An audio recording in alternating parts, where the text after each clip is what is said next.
Assalamualaikum warahmatullahi wabarakatuh. Perkenalkan, kami dari kelompok 4 akan membahas mengenai indikator kinerja utama dengan yang beranggotakan saya sendiri Oki Saputra, Sylvia Anita Trisha, Reni Putriyanti, Anissa Zahara, Akmal Briliando, Dona Ariska Prima, dan Vandela Rizka Alda. Baiklah, pada yang pertama yaitu poin yang akan dibahas, yaitu pengertian indikator kinerja utama. Yang kedua, langkah-langkah penetapan indikator kinerja utama atau IKU. Yang selanjutnya, penerapan indikator kinerja utama di tingkat pemerintah daerah. Kemudian penentuan IKU dalam penyusunan rencana strategis, penentuan IKU pada dokumen perjanjian kinerja, hubungan IKU dengan indikator kinerja kunci, penetapan indikator kinerja utama. Yang kedelapan yaitu kesimpulan. Nah, yang pertama itu pengertian indikator kinerja utama. Indikator kinerja utama dalam rangka pengukuran dan peningkatan kinerja serta lebih meningkatkan akuntabilitas kinerja instansi pemerintah, maka setiap instansi pemerintah perlu menetapkan indikator kinerja utama atau IKU. Untuk itu, pertama kali perlu dilakukan instansi pemerintah adalah menentukan apa yang menjadi kinerja utama dari instansi pemerintah tersebut yang bersangkutan. Kinerja utama dari instansi adalah hal utama apa saja yang diwujudkan oleh instansi yang bersangkutan atau untuk mewujudkan apa instansi pemerintah dibentuk. Kemudian yang menjadi core area atau bisnis dan tertuang dalam tugas dan fungsi serta wewenang utama instansi pemerintah. Dengan demikian, kinerja utama terkandung dalam tujuan dan sasaran strategis instansi pemerintah, sehingga IKU adalah merupakan ukuran keberhasilan dari suatu tujuan dan sasaran strategis instansi pemerintah. Dengan kata lain, indikator kinerja utama digunakan sebagai ukuran keberhasilan dari instansi pemerintah yang bersangkutan. Dalam perencanaan kinerja tahunan, maka IKU ini akan menjadi pemandu dalam menentukan program dan kegiatan yang akan dilaksanakan pada suatu tahun tertentu. Dengan demikian, setiap tahunnya suatu instansi pemerintah harus merencanakan program dan kegiatan sesuai dengan ukuran keberhasilan yang telah ditetapkan. Selanjutnya, program dan kegiatan yang telah direncanakan tersebut yang harus diajukan usulan anggarannya dalam dokumen RKA SKPD. Dengan pendekatan ini, maka akan diperoleh beberapa manfaat, yaitu pertama, program dan kegiatan yang dilaksanakan suatu instansi pemerintah akan terkait langsung dengan ukuran keberhasilan instansi tersebut yang merupakan penjabaran dari tugas dan fungsi instansi. Selanjutnya, terdapat keselarasan antara indikator kinerja kegiatan dengan IKU instansi yang bersangkutan. Lalu, anggaran hanya dipergunakan untuk program dan kegiatan yang memang akan mendukung keberhasilan instansi dalam upaya pelaksanaan tugas dan fungsi. Selanjutnya, indikator kinerja utama atau Key Performance Indicator digunakan sebagai acuan dalam penyusunan rencana kinerja tahunan dan penetapan kinerja serta pengukuran kinerja. Setiap instansi pemerintah wajib menetapkan indikator kinerja utama sebagai formal untuk tujuan dan sasaran strategis untuk masing-masing tingkatan atau level secara berjenjang. Indikator kinerja utama instansi pemerintah harus selaras antar tingkatan unit organisasi meliputi indikator kinerja keluaran, output, dan hasil atau outcome. Tujuan ditetapkannya indikator kinerja utama bagi setiap instansi pemerintah adalah untuk memperoleh informasi kinerja yang penting dan diperlukan dalam menyelenggarakan manajemen kinerja secara baik. Selanjutnya yaitu untuk memperoleh ukuran keberhasilan dari pencapaian suatu tujuan dan sasaran strategis organisasi yang digunakan untuk perbaikan kinerja dan peningkatan akuntabilitas kinerja. Saya akan membacakan untuk slide selanjutnya, yaitu langkah-langkah penetapan indikator kinerja utama. Menentukan IKU, suatu instansi pemerintah memerlukan suatu proses langsung yang meliputi penyaringan yang berulang-ulang, kerjasama dan pengembangan konsensus, serta pemikiran yang hati-hati. Penetapan wajib menggunakan prinsip konsensus serta pemikiran yang hati-hati. Penetapan wajib menggunakan prinsip kehati-hatian, kecermatan, keterbukaan, dan transparansi guna menghasilkan informasi kinerja yang handal. IKU pada setiap tingkatan unit organisasi meliputi indikator keluaran atau output dan hasil atau outcome dengan tatanan sebagai berikut. Yang pertama itu pada tingkat Kementerian Negara atau Departemen atau LPNDI, pemerintah provinsi atau kabupaten atau kota kurang-kurangnya menggunakan sesuai dengan kewenangan, tugas, dan fungsi. Yang B yaitu pada unit organisasi setingkat eselon 1 menggunakan indikator hasil atau outcome atau keluaran atau output yang setingkat lebih tinggi dari keluaran output unit kerja di bawahnya. Terus yang ketiga yaitu pada unit organisasi setingkat eselon 2 atau SKPD atau unit kerja mandiri sekurang-kurangnya menggunakan indikator keluaran atau output. Selanjutnya yaitu dengan memperhatikan persyaratan dan kriteria indikator kinerja, maka langkah-langkah umum dalam penentuan IKU instansi pemerintah dapat dijelaskan sebagai berikut. Tahap pertama yaitu klasifikasi apa yang telah menjadi kinerja utama, penyataan hasil atau result statement, atau tujuan atau sasaran yang ingin dicapai. Suatu indikator kinerja yang baik diawali dengan suatu pernyataan hasil yang dapat dimengerti atau dipahami orang banyak. Untuk dapat menghasilkan pernyataan hasil yang baik dan dapat dimengerti atau dipahami orang banyak, perlu diperhatikan hal-hal sebagai berikut. Yang pertama, secara hati-hati tentukan hasil yang ingin dicapai. Yang kedua, hindari pernyataan hasil yang terlalu luas atau makro. Yang ketiga, itu pastikan jenis perubahan yang dimaksudkan. Yang keempat, pastikan di mana perubahan akan terjadi. Yang kelima, itu identifikasi target khusus perubahan dengan lebih cepat. Dan yang terakhir, itu pelajari kegiatan dan strategi yang diarahkan dalam mengupayakan perubahan.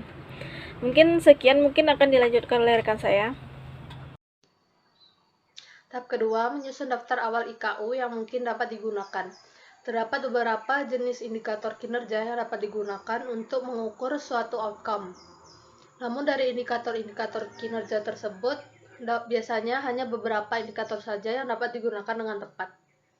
Daftar awal indikator kinerja ini disusun setelah mengidentifikasi kebutuhan akan informasi kinerja dan kewajiban pelaporan akuntabilitas. Dengan memperhatikan hal-hal yang diuraikan di dalam kerangka kerja penyusunan indikator kinerja di atas. Proses identifikasi dapat dimulai dari hal-hal yang terkecil.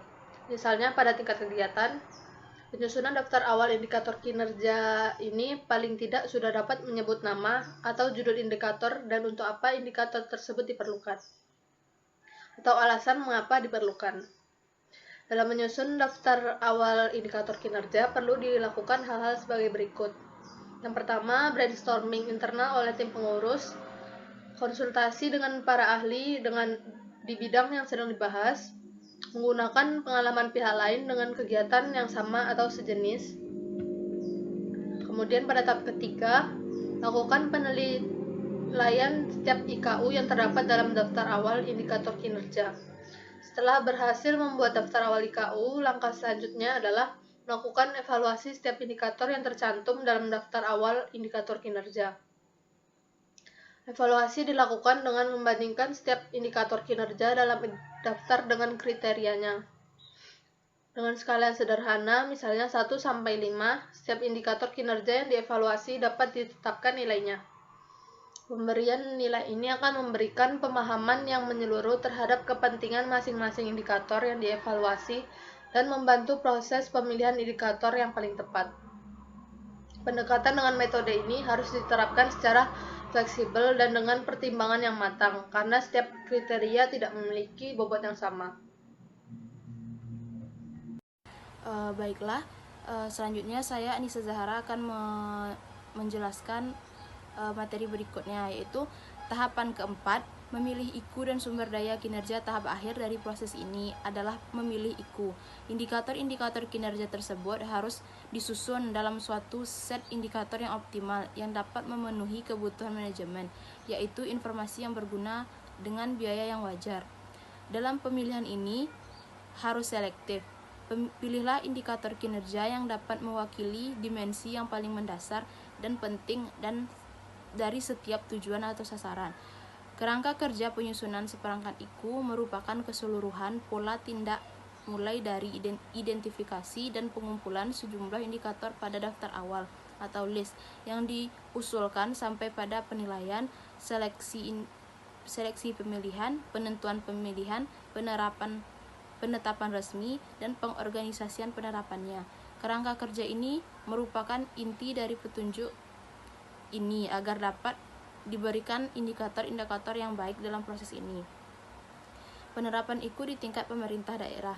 Penyusunan indikator kinerja di tingkat pemerintah daerah ini cukup memakan waktu karena harus dapat memenuhi berbagai kebutuhan akan informasi kinerja yang diminta oleh berbagai sistem pelaporan. Paling tidak harus diidentifikasi beberapa kebutuhan untuk tujuan pelaporan. Yang pertama, keuangan pemerintah daerah, kedua, kinerja pemerintah daerah, yang ketiga, penyelenggaraan pemerintahan daerah, yang keempat, program-program prioritas secara regional dan nasional.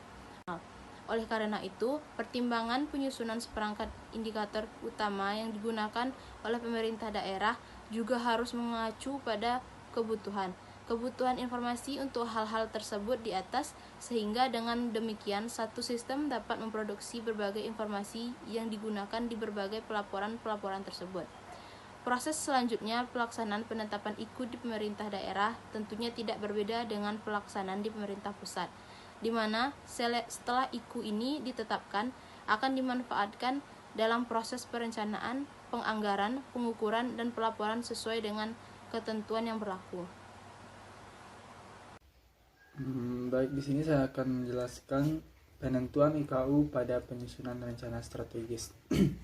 Pada saat penyusunan rencana strategis, banyak instansi belum menentukan indikator yang terkait dengan sasaran pembangunan di RPJMD.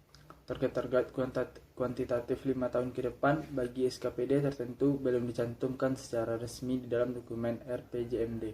Namun demikian, pada pedoman penyusunan dan pelaporan akuntabilitas kinerja instansi pemerintah yang disusun oleh lembaga administrasi negara, terdapat petunjuk untuk menentukan target pencapaian sasaran dengan menentukan rencana capaian indikator pencapaian sasaran. Jadi, instansi-instansi yang sudah menerapkan sistem AKIP atau akuntabilitas kinerja instansi pemerintah secara baik sudah menetapkan atau menentukan indikator-indikator yang berkaitan dengan pencapaian sasaran organisasi yang pada akhirnya akan bisa mencapai tujuan organisasi yang diinginkan. Agar perencanaan berbasiskan kinerja dan menjadi lebih terstruktur, hendaknya di dalam rencana strategis pun semestinya sudah ditentukan indikator kinerja yang digunakan untuk mengukur kemajuan dan keberhasilan instansi. Selanjutnya yaitu penentuan indikator kinerja utama pada dokumen perjanjian kinerja. Ada 2 tahap, yaitu yang pertama, dokumen perjanjian kinerja berdasarkan Peraturan Presiden Nomor 29 Tahun 2014 dan Peraturan Menteri Pendayagunaan Aparatur Negara dan Reformasi Birokrasi Nomor 53 Tahun 2014 harus disusun setiap instansi pemerintah sebagai perwujudan komitmen instansi dalam mencapai sasaran dan tujuan yang diinginkan. Indikator kinerja dan target-target output maupun outcome sudah harus dicantumkan dalam dokumen ini. Kebanyakan instansi pemerintah mencantumkan target-target kinerja yang berupa output, sedangkan target-target kinerja yang berupa outcome belum banyak disajikan. Hal ini karena berbagai kesulitan mengingat indikator outcome di samping sulit dicapai, juga pada tahun yang bersangkutan belum bisa diukur, diobservasi, dan diverifikasi tingkat capaiannya. Pada penyusunan dokumen perjanjian kinerja, yang terpenting adalah perencanaan target, hasil atau outcome, dan target-target keluaran atau output. Indikator kinerja yang disajikan di dalam dokumen perjanjian kinerja hendaknya adalah indikator kinerja utama yang menggambarkan keberhasilan instansi yang menyusunnya. Yang walaupun demikian, indikator-indikator penyeimbang dan indikator-indikator lainnya yang sangat berhubungan dengan pencapaian tujuan organisasi juga dapat disajikan. Selanjutnya yaitu hubungan indikator kinerja utama dengan indikator indikator kinerja kunci. Peraturan Pemerintah Nomor 6 Tahun 2008 tentang evaluasi pelaksanaan pemerintah daerah menyebutkan bahwa pemerintah akan melakukan evaluasi terhadap pelaksanaan pemerintahan di daerah dengan menilai capaian seperangkat indikator kinerja kunci atau IKK untuk setiap urusan yang dibebankan kepada masing-masing daerah. Capaian setiap indikator kinerja kunci untuk setiap urusan tersebut akan menunjukkan seberapa jauh suatu daerah mampu melaksanakan urusan yang didelegasikan pemerintah kepada setiap daerah. Dengan dilakukannya evaluasi ini, maka setiap daerah akan didorong untuk melaporkan berbagai capaian kinerja setiap urusan yang dilaksanakan sesuai dengan indikator kinerja kunci yang ditetapkan oleh pemerintah. Selanjutnya, capaian setiap indikator kinerja kunci ini akan dituangkan dalam berbagai laporan pelaksanaan pemerintah daerah yang disampaikan kepada pemerintah, terutama dalam laporan pelaksanaan pemerintah daerah LPPD. Dari uraian tersebut dapat disimpulkan bahwa antara indikator kinerja utama dan indikator kinerja kunci bukan merupakan suatu pertentangan, namun lebih kepada fokus penilaian manajemen. Selanjutnya adalah penetapan IKU. Mengacu pada ketentuan dalam Peraturan Menteri Negara Pendayagunaan Aparatur Nomor per/2000-MPAN/11/2008 tentang petunjuk penyusunan indikator kinerja utama. Setelah instansi pemerintah menetapkan IKU di lingkungan masing-masing, kemudian diformalkan dengan ketentuan sebagai berikut. 1. Menteri atau pimpinan lembaga wajib menetapkan IKU untuk kementerian koordinator atau kementerian negara atau lembaga dan unit organisasi setingkat eselon 1 serta unit kerja mandiri di bawahnya.